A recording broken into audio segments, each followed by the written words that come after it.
Hello everybody, my name is Christian, and today we are doing another installment in my critically acclaimed series of not thinking enough about an idea before I hit the record button.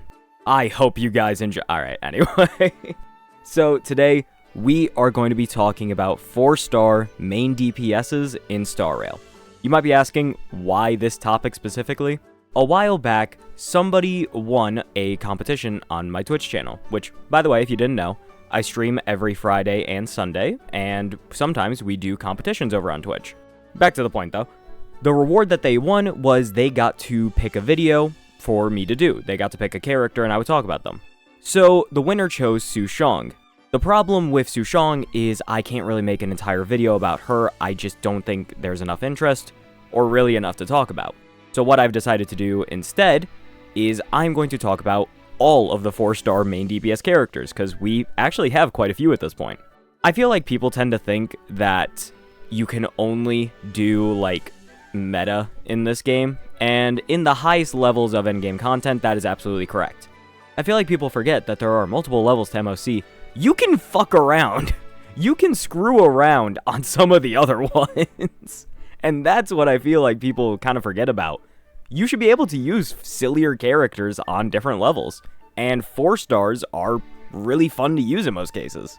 They're not going to be amazing compared to all of our shiny new 5 stars with insane scalings, but a lot of these characters do genuinely have super unique and interesting movesets that can actually still succeed with the right setups. Anyway, that's my main point out of the way, so that's what we're doing today. I hope you guys look forward to it, and yeah, make sure to like, comment, and subscribe, and let's get into it. Let's pause real quick and take a brief word from our sponsor, LD Shop. With so many good characters coming out soon, many players simply don't have the jades they need to get them all. Now, if only there was a cheaper way to get top-ups for games like Star Rail and ZZZ. Well, that's where the sponsor of the video comes in, LD Shop. LD Shop is a safe and reliable top-up site for all your favorite games. They offer top-ups at a more affordable price than in-game, and can even activate your first top-up bonus if you haven't used it already. All you have to do is click the bundle you want, put in your server and UID, and your top-up will appear in-game shortly after. If you buy using my link as well, you can get a 5% and 15% coupon good for $50. Last but not least, if you consistently use LD Shop and spend over $80 for the month, you can get an Express Supply Pass completely free on your homepage. Use the link in the description or the pinned comment. Thank you so much to LD Shop for sponsoring. Let's get back to the video. Alright, so there are a few 4-star DPSs, but I'm gonna be frank, some of them just do straight up suck. Some of them straight up suck and don't do anything interesting. So we're gonna breeze through those ones real quick. I'm really sorry if you are a Dan Heng or Arlen fan. You are not gonna like me. Let's start with Dan Heng. Dan Heng is a hunt character, meaning he is single target. He has a specialization in slow. He can slow his enemies. That is his main gimmick with his entire kit. His kit really sucks. Like, it doesn't do a lot of damage. There isn't much you can really do from that point with Dan Heng. Slow itself is just not an amazing thing, especially on your main DPS. If it was on like a sustain or a support, I would get it. On your main DPS, not really. Yeah, Dan Heng is just... I wish there was more advantages to him, and I have seen Dan Heng do impressive things before. Like, I saw him 4-cycle Svarog with a good team. Obviously, he was getting supported out of his ass, but he did all the damage. Overall, he just doesn't have enough going for him to reasonably make him a very strong character. So, yeah. Dan Heng is still gonna be in the pits of hell. I'm so sorry. At least we have PT, right? The other character in the I really just want to get this over with camp is Arlen. Arlen is a destruction HP scaler, and he does not regenerate health at all. He actually is the most suicidal character in the game, and he wants to be at low health, which is insane. So the thing with Arlen is you would think you would want him with a healer. You would want him with like a Hyacinth. You would want him with like a Ho-Ho. No. You want him with a shielder. You want him with a Venturine or Dan Heng PT. The idea behind this is that he is going to drain his HP all the way down to like 1, which means he gets the full extent of his kit, and then you just keep him alive from there with the shields. So this is already awful design. This is already horrid. But then on top of that, his multipliers are very weak since he is a very early game character. His traces really are nothing to write home about. How do you support that? Because if you increase his max HP, it's not like that does anything else for him. He just drains it. That's all he does. Because, you know what? No, I'm going to show you the pre-win screen. Hold on. So, we're on the pre-win screen now, because I want to show you guys this. He scales on attack. So then, go to his skill, but then consumes HP.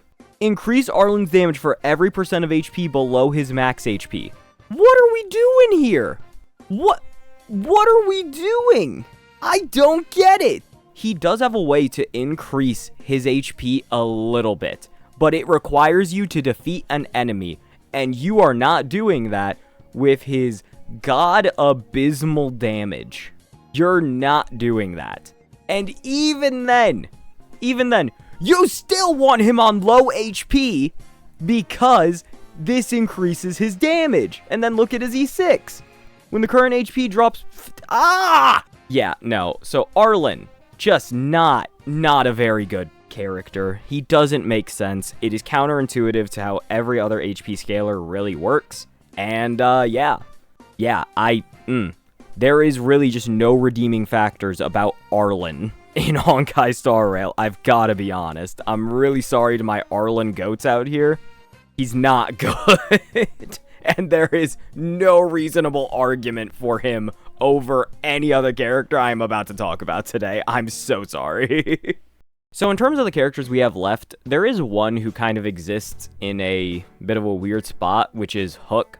I think Hook is closer to main DPS than anything else. But hypothetically speaking, because I've talked about this before, Hook applies burn, which means she can be a DOT support. I know no one actually does that.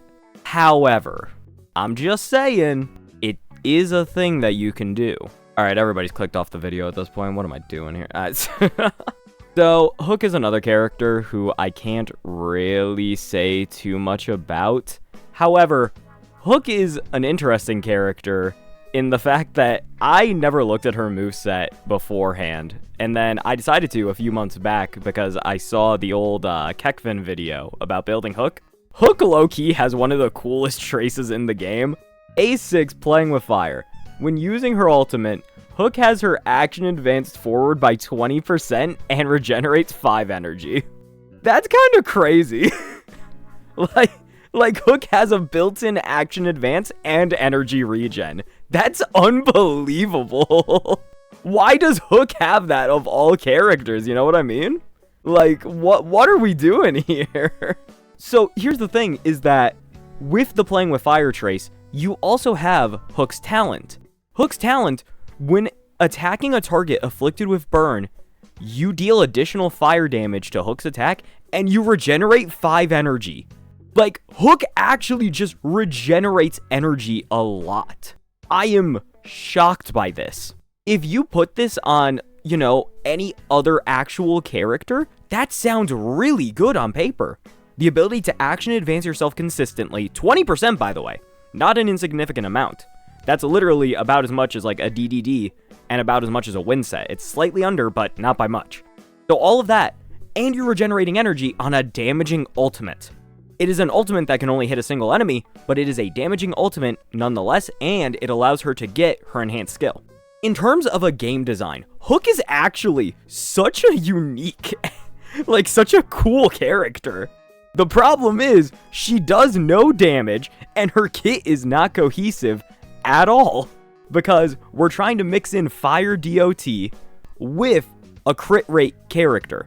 Like, applying burn is actually essential to how Hook kind of works.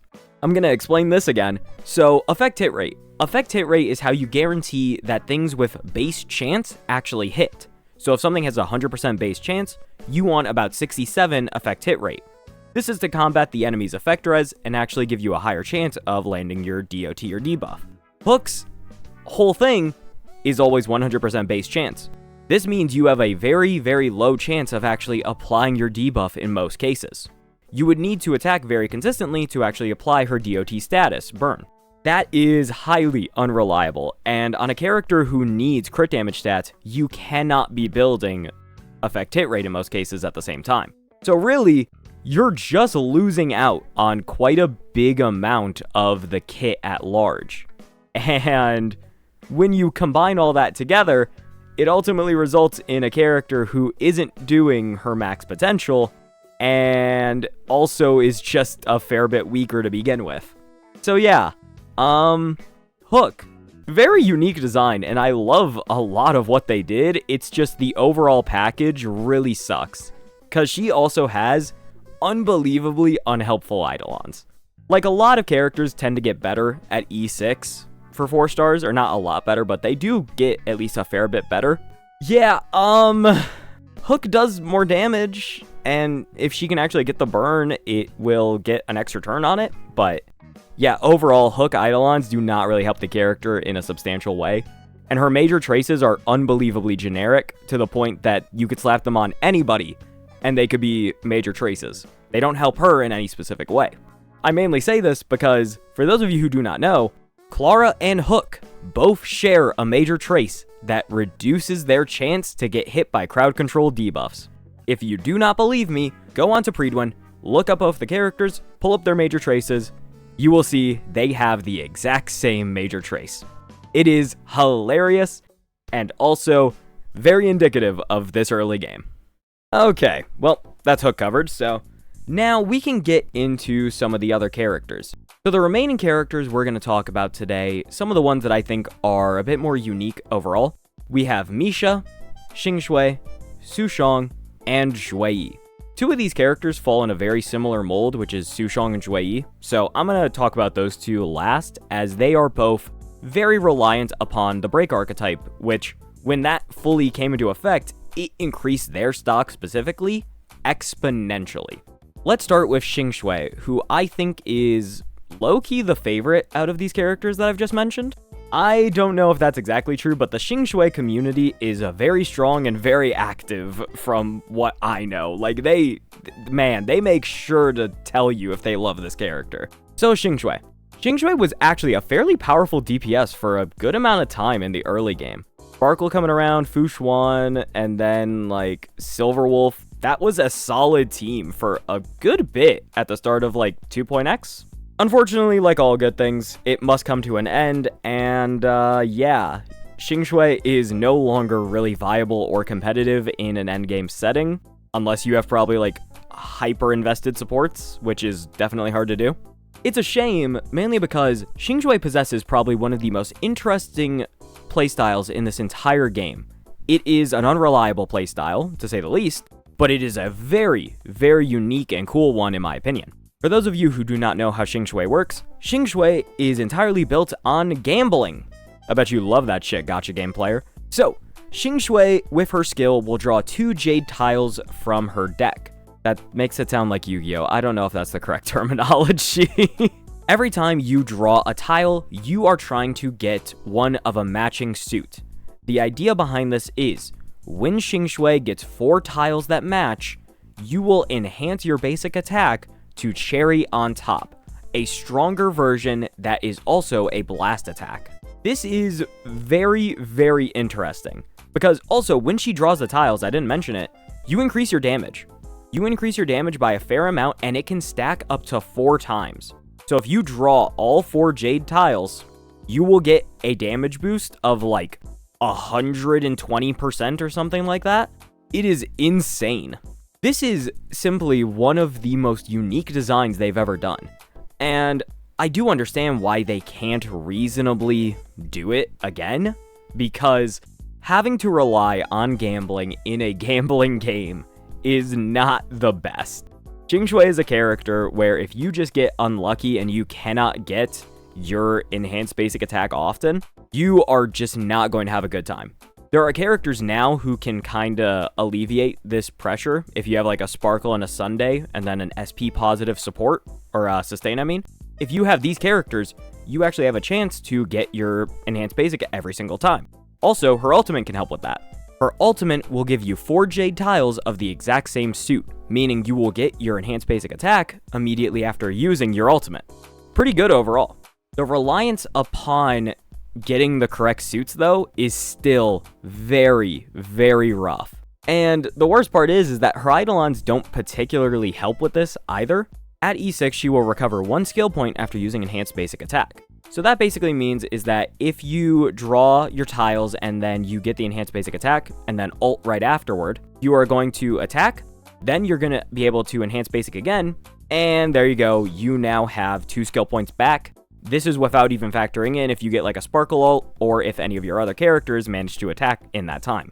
It's not the worst. There is something to kind of alleviate the stress associated with the character, but I do understand why this playstyle doesn't exist in the game besides Xing Shui, even though I think it would be very cool. Unless they make it into a character that can give you a guarantee on the gambling mechanic, that is just going to be a worse character overall. But at the same time, the gambling and that whole feeling is kind of part of the fun. And yeah, you're getting closer to just always guaranteeing it with the current supports in the game nowadays. But I think people still enjoy that element of having to really try for it. You don't always get your character at their best, and, you know, it kind of gives people a thrill. I feel like eliminating that completely and just giving you the essence of gambling is a way to put it, I guess. But if you get rid of that completely, I just don't think people are going to enjoy it as much as Xing Shui. That is just my opinion. I'm not too sure how actual Xing Shui players feel about that. I'm not sure how the general community feels about that. But either way, this is a very, very unique character who I've seen do some crazy fucking things. If you don't particularly want to use her, though, I cannot blame you. You need very specific supports to make her work nowadays, and if you just don't have that, you're stuck. Alright, so moving on from Xing Shui, the next character I'm going to talk about is Misha. Misha is another character who I did not personally know too much about, and I'm gonna be honest, Misha's mechanic is actually pretty cool in my opinion. It's not the best by any means, but it almost feels like an improved version of the Lightning Lord from Jing Yuan. Let me explain real quick. So the way Misha works is that Misha's ultimate is the pinnacle of Little Buddy's damage. It is a very low energy cost ultimate as well, only being 100 energy. With that in mind, Misha's ultimate is also very weak if you just constantly let it rip. There's a lot of numbers and everything associated with Misha's ultimate and just Misha's kit in general, so I'm gonna break it down very, very simply because this is not a Misha specific video. Misha's ultimate has 3 hits per action. You can increase this up to 10 hits per action. Misha's ultimate will do damage initially, then you will do continued hits onto a single random enemy. You can stack up these hits by either A, using Misha's skill, which will increase the ultimate by 1 hit, and this will also do a fair bit of damage to, again, one enemy and then adjacent enemies because destruction. And then, through Misha's talent, of all things, you can actually stack hits. When any of Misha's allies use a skill point, Misha's ultimate will do 1 more hit, and Misha will regenerate 2 energy. That is, once again, insane. I absolutely love that. They make such cool characters in this game as 4 stars, and then it just doesn't fucking matter because they give them so much bullshit instead of like, when I explain this, it sounds awesome to me. Because just using skill points, you will get more hits on your DPS character's ultimate, and you will help them get it even faster. So this is like tailor-built for something like Sunday. Let's think about it. So if you do a Misha skill, then you action advance Misha with Sunday right after, you've now gained 1 hit, 2 hits, and then Misha is gonna skill again, that's 3 hits. Already added to your ultimate within the start of a battle. And you're trying to get to 10. That's not that high. That's really not that high. It is just insane how this ends up working out. I absolutely love it. Misha's Eidolons also help with this, believe it or not. Misha's E1 specifically, for every enemy on the field, you will get another hit per action on your ultimate. So if you're fighting 3 enemies and you just did what I described, You are now at 9 hits on your ultimate. You are 1 away from max. Is that not crazy? Like, that's honestly really cool. And built into the Eidolons, Misha will increase the damage of the ultimate, and then after using the ultimate, you will get a skill point back when using your skill. Misha actually has a kit that is very, very interesting. It's kind of self-sufficient in a way too, because you're regenerating the skill points, and your allies can help you actually get what you need to do your damage. I think the biggest reason that Misha kind of fumbles as a character is that they have focused everything into an ultimate that is a bounce ultimate. And they also want you to be fighting multiple enemies with Misha when that's not where Misha is gonna excel. These two things combined really hurt the character. And the major traces, I would recommend going to look at them yourself because holy shit, this is a lot and it's all kinda not good. So something I didn't mention on Misha's ultimate is that if enemies are frozen, you will actually do a bit more damage. So Misha's major traces are all related to this basically. You'll increase the base chance of freezing the target before your ultimate lands. During the ultimate, you get your effect hit rate increased by 60, meaning you have a higher chance to freeze them. And then when you deal damage to frozen enemies, you'll increase your crit damage by 30%. It is all directly related to the ultimate. It does not improve any other part of the kit, and more importantly, it doesn't improve the strength of the ultimate enough to really make it that big of a deal in my opinion.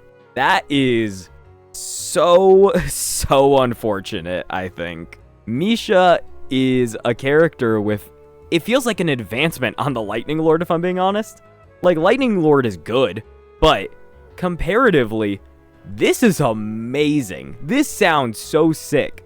And I've seen a Misha in action when I did the creative build contest. Misha is sick, but God, there just isn't enough support for something like this. And the kit itself doesn't give it enough support. With that all in mind, yeah, it's just really hard to say Misha is a great character. But in terms of a design aspect, Misha is insane. If you are somebody who has a Sunday, I don't even know if you need anything else, but just get a Sunday and try it out with Misha.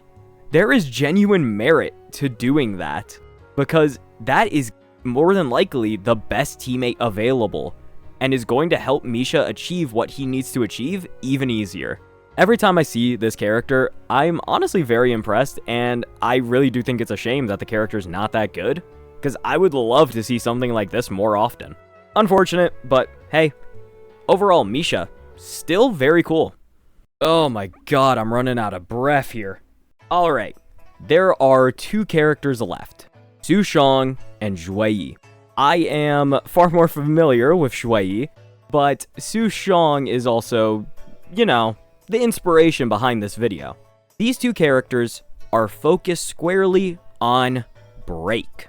You can build them as crit damage DPSs, and actually, I would recommend it.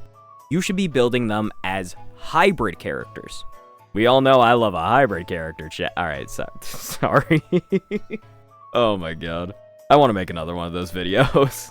You want to build these characters as hybrid characters, focusing on their crit stats, and then you want to add in break effect afterward. This is because they both benefit from break effect. However, it is not going to be the absolute most essential. For Xlipyth, break effect matters significantly more, since one of her traces gives her more damage for having more break effect. As for Sushong, having her break effect be higher is honestly pretty helpful because physical break is incredibly powerful. But having crit stats on her is honestly still very important. The biggest thing with Sushong specifically, and why I do like her kit a fair bit, there is a specific advantage to hitting weakness broken enemies. With Sushong's E1, if you skill against a weakness broken enemy, you will regenerate 1 skill point. That is pretty cool. You are going to be able to use your strongest move way more often. Not to mention, Su Xiong's, her cool mechanic is called Sword Stance. When triggering Sword Stance, you will deal way more damage. And not to mention, if the enemy is inflicted with Weakness Break, Sword Stance will always trigger. That is very, very nice. So your incentive to breaking is honestly higher because you get so much more out of your enemy being weakness broken. So as a result of that, in her Eidolons, you get a 40% break effect boost. This is to encourage you to break your enemies. So that way, you are getting way more additional damage, you're constantly getting an SP refund, and when an enemy has their weakness broken on the field, Su Xiong gets a speed increase. All of that, and in her major traces, you can get an action advance if there is enemies on the field who are weakness broken. Her entire kit is based around weakness breaking your enemies. And the moment you do that, her damage rises exponentially. It is incredible. So what's the problem with her then? She's not Boot Hill. Her breaking is slow. She can attack a fair bit, but her breaking is slow to say the least. She doesn't have a way to increase her own weakness break efficiency. She would need to rely on like a Ron Mei. She doesn't have any sort of like substantial multiplier from break specifically, so having to build both is going to be very difficult. And overall, the speed boost is super nice. Everything she can do is really nice, but it's all reliant on having them broken early on. Otherwise, your ramp up time is going to take forever. You are going to be sitting there slapping the enemy, not doing anything for way too long in a fight. That is why Su Xiong is in fact a struggle. And this is also why Shui, believe it or not, is a bit of an improvement upon this formula, because they committed a bit more one way over the other. This doesn't make Su Xiong bad though. Okay, I mean, well, yes, she is bad, but this doesn't make Su Xiong like the absolute worst though, because I'm sure it's on screen right now. This Su Xiong APOC run is so unique because in APOC, it doesn't matter. It doesn't matter that you need to break the enemy to do all your damage, because you need to break them in APOC either way. You don't do damage in Apocalyptic Shadow until your enemy's broken. So, if you can just break them then, you get to do buttloads of damage. And the way that the Doomsday Beast works as a boss, you can break the hands. That counts. Which then means, once you do that, you are getting everything you want. You're getting your action advance, you're getting your skill point, you're getting your speed increase, you're getting your additional damage. All of that comes so easily against that boss. And against some other bosses where you have an easy way to break, or you have something easy to break, like maybe just a weak enemy, you can get away with that. That's awesome! All of this is basically just to say that I think Su Xiong is a very, very compelling character. She's super unique, and I love how her mechanic works. If she was able to break faster, like a Boot Hill, there is a very, very likely world where she would be an incredible break unit. She wouldn't be an amazing character, because at the end of the day, 4-star, it's just hard to reach those heights. But if she could break slightly faster, or she had a way to buff her own weakness break efficiency, it is such a big difference as to what this character could do, in my opinion, that it would actually raise her up the tier list exponentially. I think it would be that much of a difference. That's sadly not the world we live in though, but man, if we get a character who can do that and really help Su Xiong break through that mold kinda, I would absolutely love to see it. It would be amazing. So last but not least, let's talk about Shui. Shui is in the exact same mold, a break hybrid character who is not very good. For those of you who weren't around at this point, I did a series a while back where I beat Apocalyptic Shadow, the one with Hule, with Shui. I did it.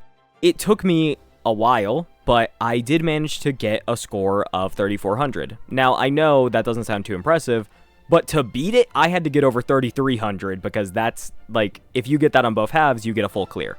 So that was the goal, and we did it. Xlipyth is one of the most fun characters in the game, in my opinion. However, she struggles in a lot of the same ways as many of the other characters.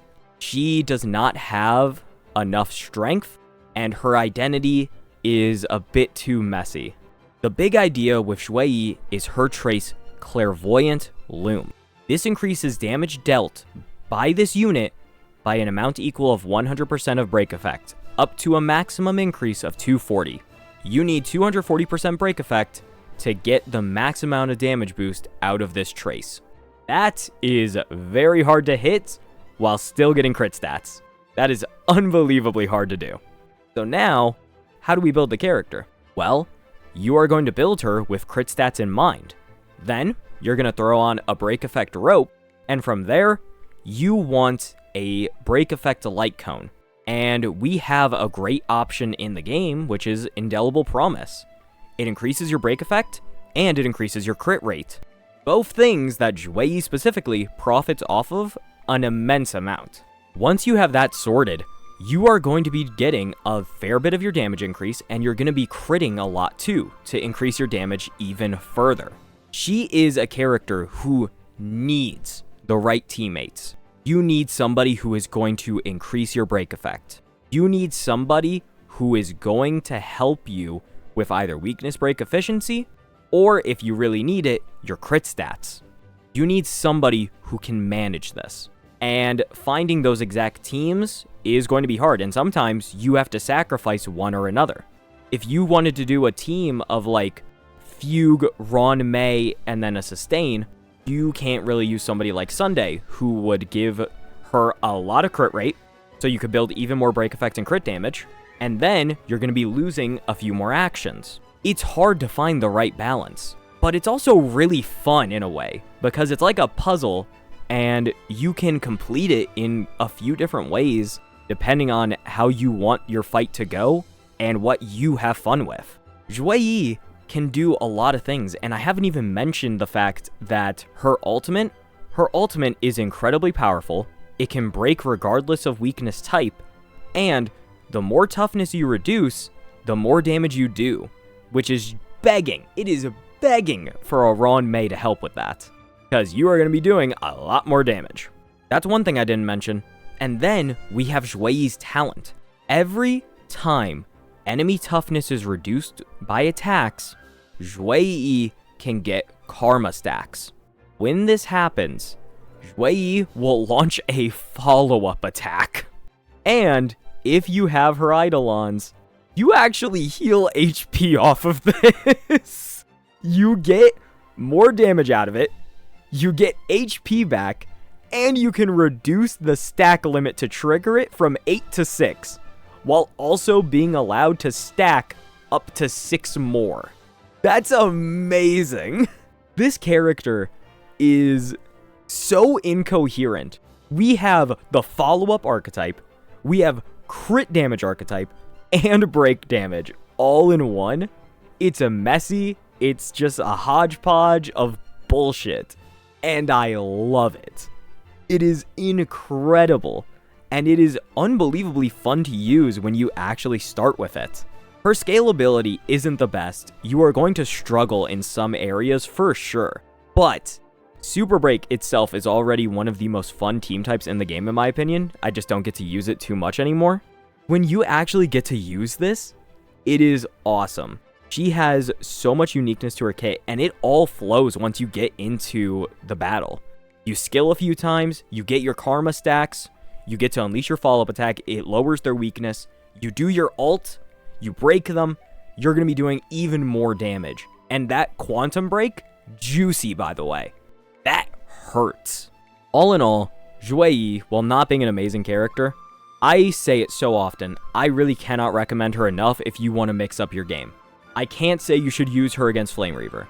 I can't say you should be using her against Pollux. You shouldn't be using her against the new E-Core boss. You shouldn't be doing that. But if you can find a place where she succeeds in like a lower level of MOC, an APOC maybe, she is so much fun. She pairs so well with the break supports. And really, at the end of the day, that's what we should be looking for in this game. With Sushong, with Zhuyi, with Xing Shui, with even Misha. If you really want to be insane, you can do Luca, Arlen, Hook, Dan Heng, all these characters. We should be looking for fun with our characters. We should be looking for things that we can enjoy. We cannot just subject ourselves to meta constantly. Let's have some fun. There are multiple levels of MOC. There is hard content in this game that actually will allow you to do silly 4 stars and have fun with it. But people don't want to explore that possibility, ever. These character designs, I talked about it. Some of them are really, really cool. Misha has an amazing, unique kit to him that I've never heard anybody actually talk about. Nobody talks about how Hook can regenerate energy and action advance herself. Nobody talks about how Sushong can turn into Sonic the Hedgehog. It's amazing what all of these characters are capable of, but they're weaker. They don't have the support that 5 stars have because 5 stars are the focus. Those are the ones you gotta spend your pulls on and maybe even your money on. So we just don't talk about it ever. I'm pretty sure most people have no idea that Hook can action advance. I've brought this up to multiple other people. Nobody has ever known that Hook can do that. It's just a shame because, again, we don't think about these characters at all. I don't know. That's my passionate rant out of the way for today. I want people to think about these other characters a little bit more because I do think that they have a lot of potential and they are, in fact, really, really cool. Alright. Well, that's all I had to say for today. I would love to hear your opinions in the comments. How do you feel about these characters? Was there anything that you wanted me to talk about more? Because I mentioned Luca during my little spiel there. Luca still technically has a place as a sub DPS, and that's kind of preferred in my opinion, so I just chose not to talk about him for today, but I can see how he should have been included, I just want to say that. But yeah, let's hope that we get more cool 4 stars like this in the future. I hope you guys enjoyed. I got plenty more good videos coming out soon, so I will see you guys then. Bye-bye.